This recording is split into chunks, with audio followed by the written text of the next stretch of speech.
Sejumlah pejabat memilih bungkam ketika dimintai konfirmasi terkait kabar pengunduran diri Menteri Keuangan Sri Mulyani Indrawati dari Kabinet Merah Putih.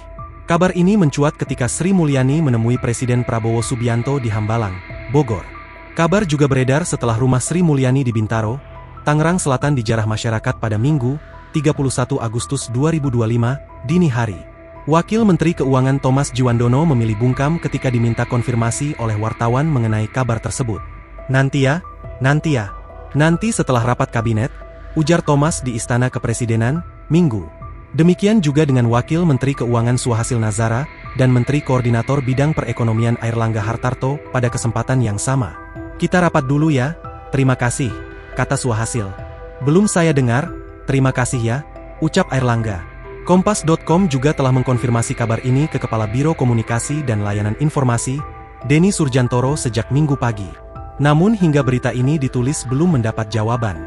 Sebelumnya, rumah Sri Mulyani yang berada di Jalan Mandar, Bintaro Sektor 3A, Tangerang Selatan mengalami aksi penjarahan pada Minggu dini hari.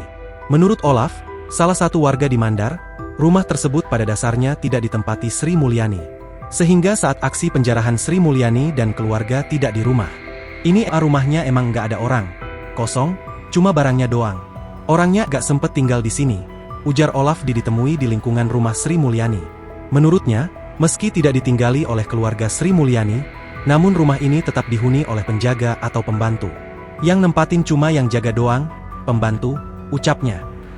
Download Tribun X sekarang, menghadirkan lokal menjadi Indonesia.